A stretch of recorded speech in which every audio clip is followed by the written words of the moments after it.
지구의 4분의 1을 지배한 나라가 있었습니다. 그런데 이 나라가 그 거대한 영토를 운영한 방식이 독특합니다. 군대가 아니라 기업이었거든요. 주식회사였습니다. 주주들한테 배당금 줘야 하는 회사가 이익을 극대화하기 위해서 자기 군대를 갖고 자기 법정을 운영하고 나라를 통째로 경영했습니다. 26만 명의 군대를 보유한 회사, 영국 정규군보다 2배 이상 많았습니다. 이 회사가 인도를 200년 가까이 경영한 결과가 어떠했는지를 보면 솔직히 좀 할 말을 잃게 됩니다. 지난 편에서 400년간 1200만 명이 배에 실린 노예무역을 봤는데요. 이번에는 그 노예무역 위에 세워진 제국의 이야기입니다. 대영 제국 일부, 기업이 삼킨 대륙입니다.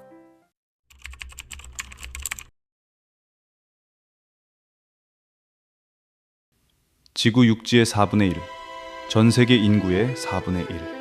인류 역사상 가장 넓은 영토를 지배한 나라가 있었습니다. 대영 제국. 전성기에 이 제국의 영토는 지구 육지 면적의 약 24%를 차지하고 있었습니다. 캐나다에서 호주까지, 인도에서 나이지리아까지, 홍콩에서 자메이카까지. 시간대가 달랐습니다. 런던이 한밤중일 때 홍콩에는 해가 떠 있었고, 홍콩이 한밤중일 때 캐나다에 해가 떠 있었습니다. 이 제국의 어딘가에는 항상 해가 비치고 있었습니다. 해가 지지 않는 나라. 영국인들은 이 말을 자랑스럽게 했습니다. 그런데 한 가지 이상한 점이 있습니다. 영국은 작은 나라입니다. 면적은 한반도보다 약간 큰 정도. 인구도 18세기 기준으로 수백만에서 1000만 명 수준이었습니다. 이 작은 섬나라가 어떻게 지구의 4분의 1을 집어삼켰을까요? 스페인은 정복자를 보내서 직접 약탈했습니다. 지난 편들에서 본 것처럼 코르테스가 아즈텍을 무너뜨리고 피사로가 잉카를 멸망시켰습니다. 포르투갈은 해안에 요새를 짓고 무역로를 독점했습니다. 영국은 달랐습니다. 영국이 꺼내든 도구는 군대가 아니었습니다. 기업이었습니다. 하지만 처음부터 영국이 강했던 것은 아닙니다. 16세기의 영국은 유럽의 변방이었습니다. 대항해 시대의 주인공은 스페인과 포르투갈이었습니다. 이 두 나라가 아메리카 대륙과 아시아 항로를 나눠 가진 동안 영국은 끼어들 틈이 없었습니다. 그래서 영국이 선택한 방법이 있었습니다. 해적이었습니다. 물론 영국 정부는 이것을 해적이라고 부르지 않았습니다. 사략선이라고 불렀습니다.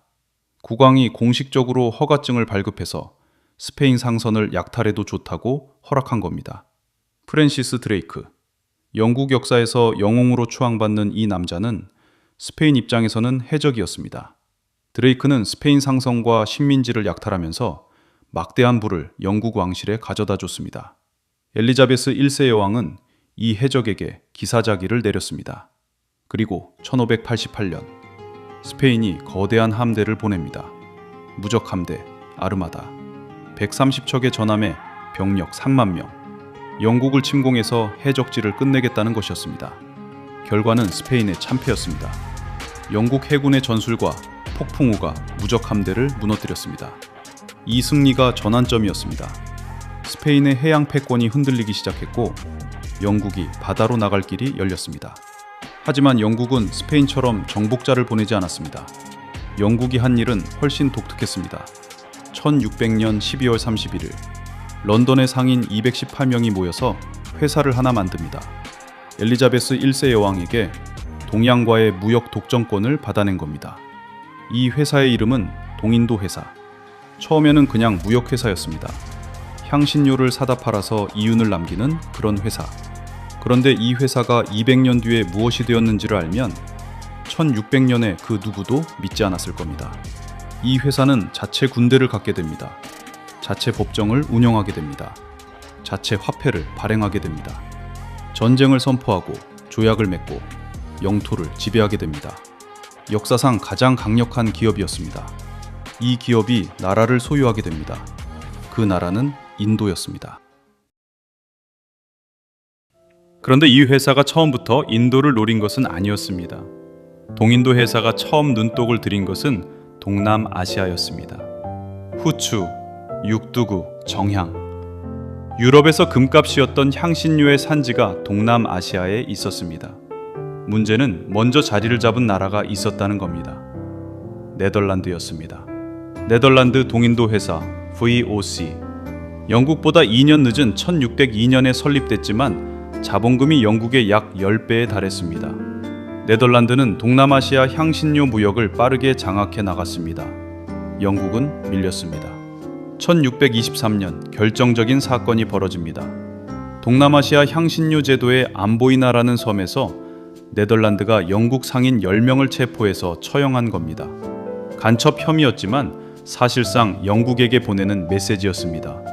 여기서 나가라. 영국은 동남아시아에서 사실상 밀려났습니다.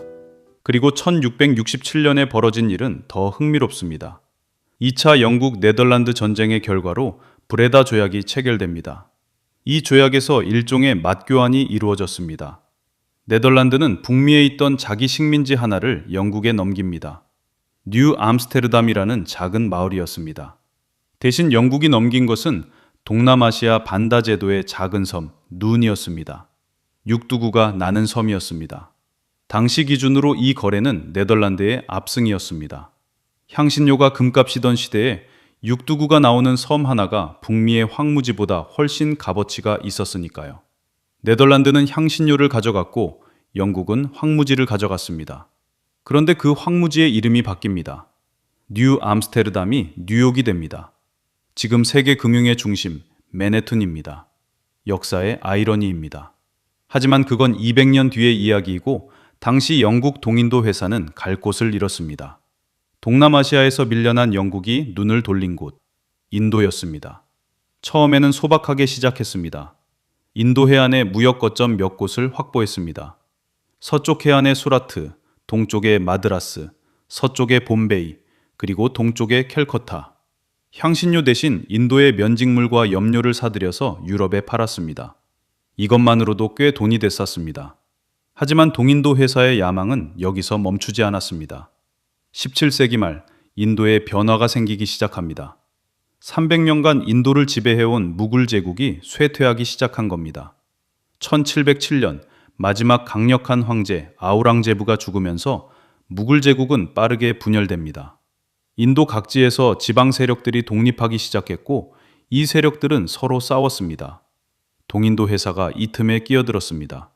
처음에는 무역을 보호한다는 명목이었습니다. 무역 거점을 지키려면 군대가 필요하다. 군대를 유지하려면 현지에서 병사를 모집해야 한다. 그래서 인도인 병사를 고용하기 시작합니다. 세포이라고 불린 이 병사들은 영국식 훈련을 받고 영국식 무기를 들었습니다. 그리고 인도 세력들 사이의 분쟁에 개입하기 시작합니다. 이쪽을 도와주고 저쪽을 견제하고 도와준 대가로 영토를 얻고 세금 징수권을 받았습니다. 무역회사가 외교를 하고 전쟁을 하고 영토를 넓혀가기 시작한 겁니다. 그리고 1757년 결정적인 순간이 옵니다. 플라시 전투. 벵골의 태수 시라즈 웃 다울라와 동인도 회사의 로버트 클라이브가 맞붙었습니다. 벵골군은 약 5만 명, 클라이브의 병력은 동인도 회사 소속 유럽인 병사와 세포이를 합쳐 약 3천 명. 숫자로만 보면 승부가 안 되는 싸움이었습니다. 하지만 클라이브는 총으로 싸운 게 아니었습니다. 돈으로 싸웠습니다. 벵골군의 핵심 장군 미르 자파르에게 뇌물을 주고 배신을 약속받은 겁니다. 태수가 되게 해주겠다고. 전투가 시작되자 미르 자파르는 자기 병력을 움직이지 않았습니다. 5만 대군의 상당수가 구경만 하고 있었던 겁니다. 전투는 허무하게 끝났습니다. 클라이브가 이겼습니다. 시라즈 웃다울라는 도주하다 살해됐고 미르 자파르가 새 태수가 됐습니다. 하지만 미르 자파르는 허수아비였습니다. 실권은 동인도 회사가 쥐었습니다. 벵골의 세금 징수권, 무역 독점권, 군사 통제권. 인도에서 가장 부유한 지역이 한 기업의 손에 떨어진 겁니다. 이때부터 동인도 회사는 무역회사가 아니게 됩니다.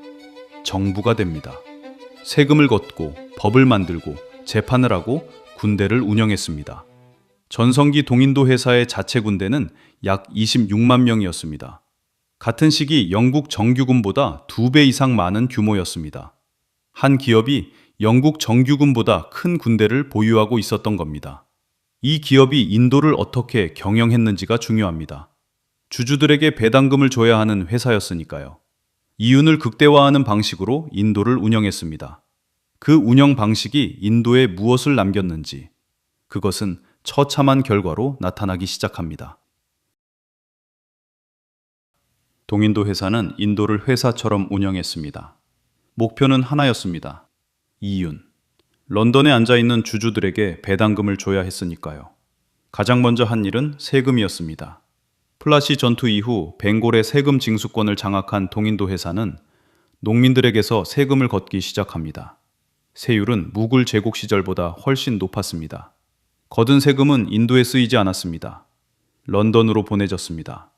주주 배당금으로. 토지 제도도 바꿨습니다. 자민다리 제도라는 것을 만들었습니다. 쉽게 말하면 이렇습니다. 기존에 마을 공동체가 함께 경작하던 땅에 중간 관리인을 세운 겁니다. 이 중간 관리인이 농민에게서 세금을 걷어 동인도 회사에 납부합니다.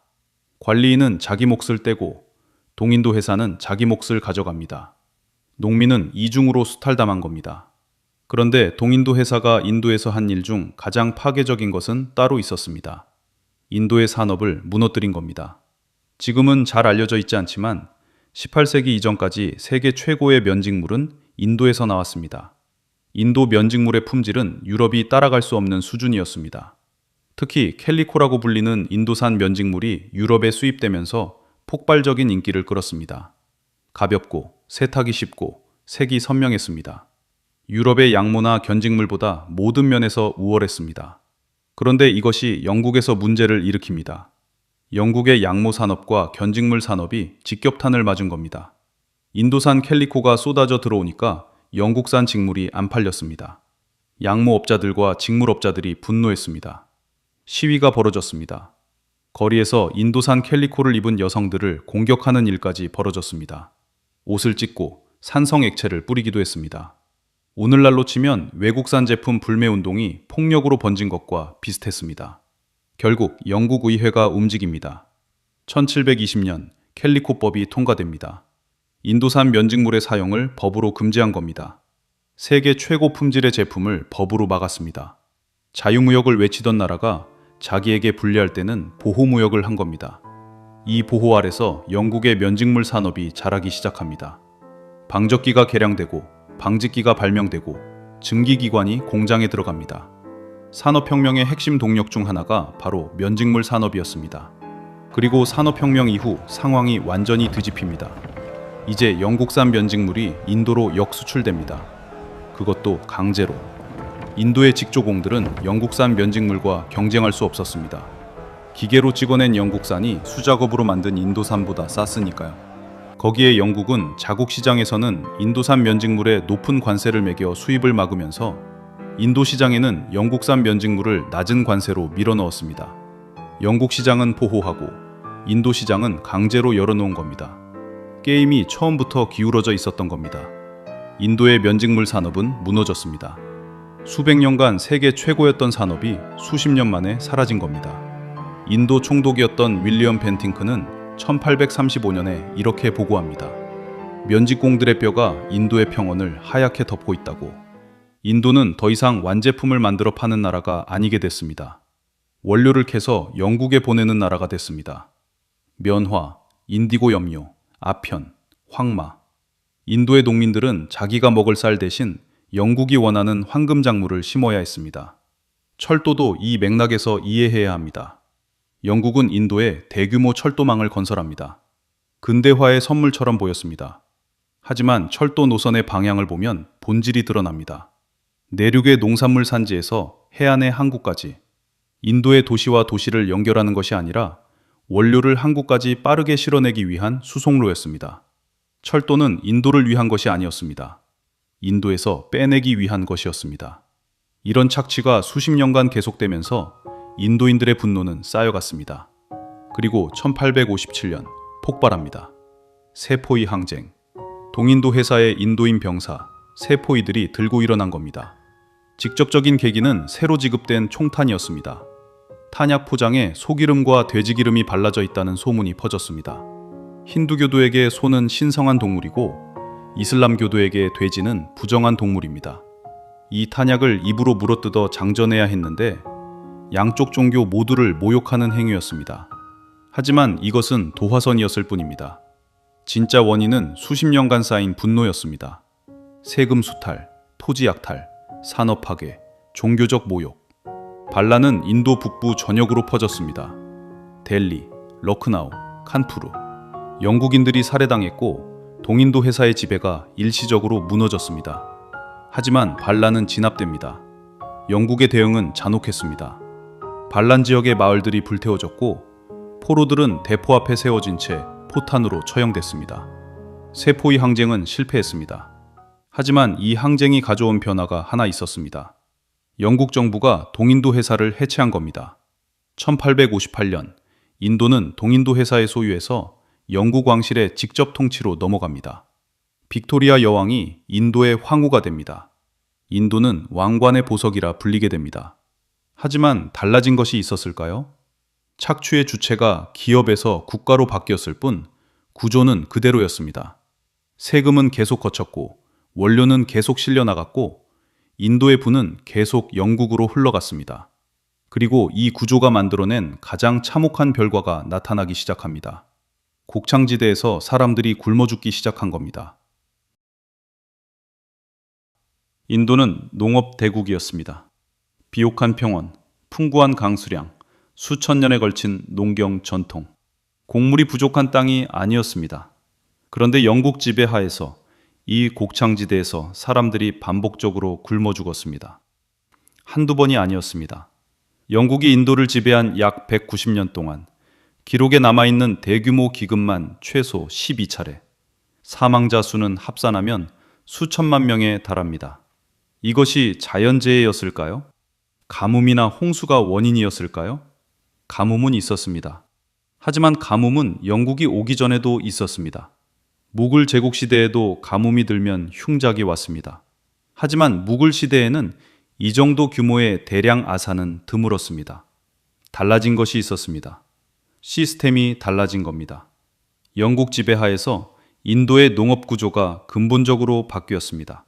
첫째, 농민들이 먹을 것을 심지 못했습니다. 앞서 본 것처럼 영국은 인도 농민들에게 쌀이나 밀 대신 면화, 인디고 염료, 아편 같은 황금 작물을 심게 했습니다.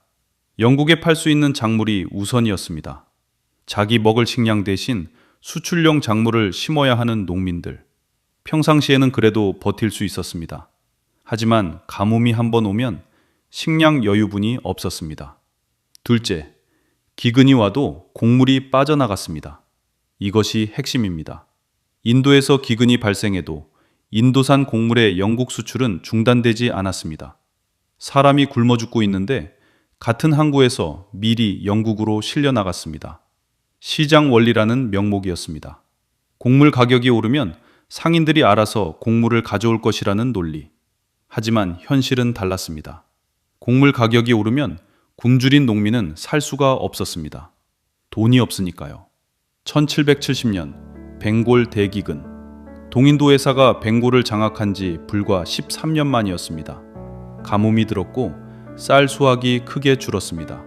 동인도 회사의 대응은 세금을 올리는 것이었습니다. 흉작으로 수입이 줄어드니까 세율을 높여서 부족분을 메우겠다는 계산이었습니다. 굶어 죽고 있는 농민에게 세금을 더 거둔 겁니다. 벵골 인구의 약 3분의 1이 사망한 것으로 추정됩니다. 100년 뒤에도 같은 일이 반복됩니다. 1876년에서 1878년 인도 남부를 중심으로 대기근이 닥칩니다. 가뭄이 원인이었지만 대량 아사의 진짜 원인은 영국의 정책이었습니다. 당시 인도 총독 리턴 경의 대응이 상징적입니다. 리턴은 기근 구호를 거부했습니다. 구호를 하면 인도인들이 게을러진다는 논리였습니다. 구호 캠프를 만들기는 했지만 조건을 달았습니다. 하루 종일 노동을 해야 식량을 받을 수 있었습니다. 이 방식은 새로운 것이 아니었습니다. 영국은 30년 전 아일랜드 대기근 때도 똑같이 했습니다. 굶주린 사람들에게 노동을 시키고 같은 시간에 곡물을 실어 날랐습니다. 그런데 그 식량의 양이 나치 독일 부헌발트 수용소의 배급량보다 적었습니다. 구호가 아니라 또 다른 형태의 착취였습니다. 이 기근으로 550만에서 1000만 명이 사망한 것으로 추정됩니다. 그리고 가장 잘 알려진 사례가 있습니다. 1943년 벵골 대기근, 제2차 세계대전 중이었습니다. 일본군이 버마를 점령하면서 버마에서 들어오던 쌀 수입이 끊겼습니다. 여기에 자연재해가 겹쳤습니다. 하지만 벵골에 식량이 아예 없었던 것은 아니었습니다. 문제는 영국군에 우선 배급됐다는 것, 그리고 인도의 다른 지역에서 벵골로 곡물을 이동시키는 것이 제한됐다는 것이었습니다. 인도 총독이 런던에 긴급 식량 지원을 요청합니다. 당시 영국 수상은 윈스턴 처칠이었습니다. 처칠은 거부했습니다. 처칠의 발언이 기록으로 남아 있습니다. 인도인들은 토끼처럼 번식하니까 기근이 나는 것이라고. 그리고 이런 말도 했습니다. 사람들이 굶어 죽고 있는데 간디는 왜 아직 살아있느냐고. 200만에서 300만 명이 죽었습니다. 곡물이 없어서가 아닙니다. 곡물이 다른 곳으로 갔기 때문입니다. 이것이 영국 지배하 인도 대기근의 본질이었습니다. 자연재해가 방아쇠를 당겼지만 총알을 장전한 것은 시스템이었습니다. 식량을 빼내는 구조, 구호를 거부하는 정책, 인도인의 생명을 이윤보다 아래에 놓는 논리. 기근은 자연이 만든 것이 아니었습니다. 제국이 만든 것이었습니다. 영국은 인도를 왕관의 보석이라 불렀습니다. 왕관에서 가장 빛나는 보석. 그 보석이 얼마나 빛났는지를 숫자로 볼 수 있습니다. 인도 경제사학자 우투사 파트나이크는 영국이 인도에서 빼내간 부의 총량을 추산했습니다. 약 45조 달러. 이 숫자의 정확성에 대해서는 학자들 사이에 논쟁이 있습니다. 계산 방식에 따라 숫자는 달라질 수 있습니다. 하지만 규모 자체가 거대했다는 점에 대해서는 이견이 없습니다. 다른 방식으로도 볼 수 있습니다. 인도의 세계 GDP 점유율을 보면 됩니다. 무굴 제국 전성기 17세기 인도는 세계 GDP의 약 24%를 차지하고 있었습니다.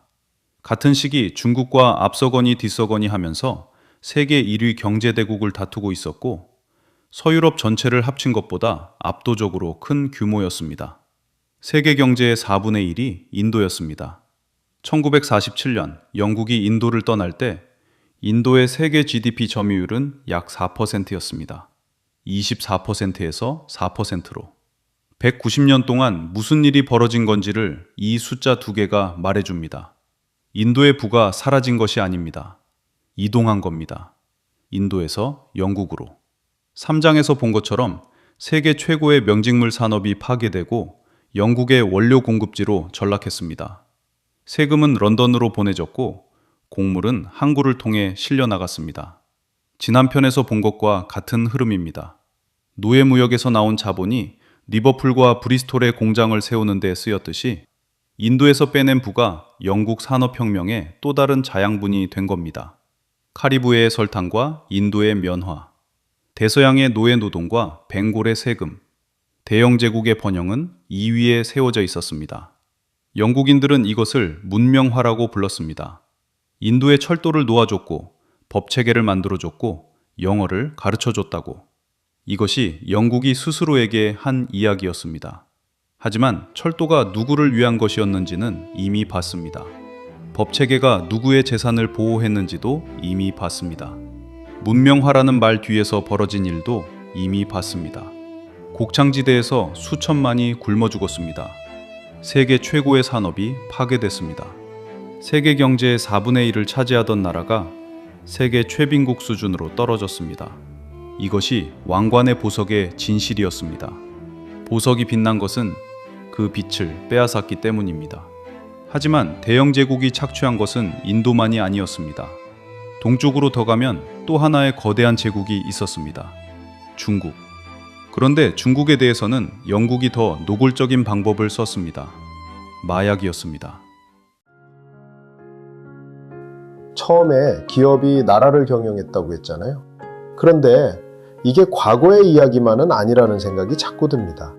지금도 거대한 기업들이 나라보다 더 큰 영향력을 행사하는 시대잖아요. 그리고 그런 경향은 앞으로 더 강해질 것 같거든요. 형태만 바뀌었을 뿐 구조는 비슷하다는 생각이 자꾸 들었습니다. 다음 편은 대영제국 2부입니다. 이 제국이 마약으로 중국을 굴복시킨 이야기, 그리고 떠나면서 남기고 간 시한폭탄의 이야기입니다.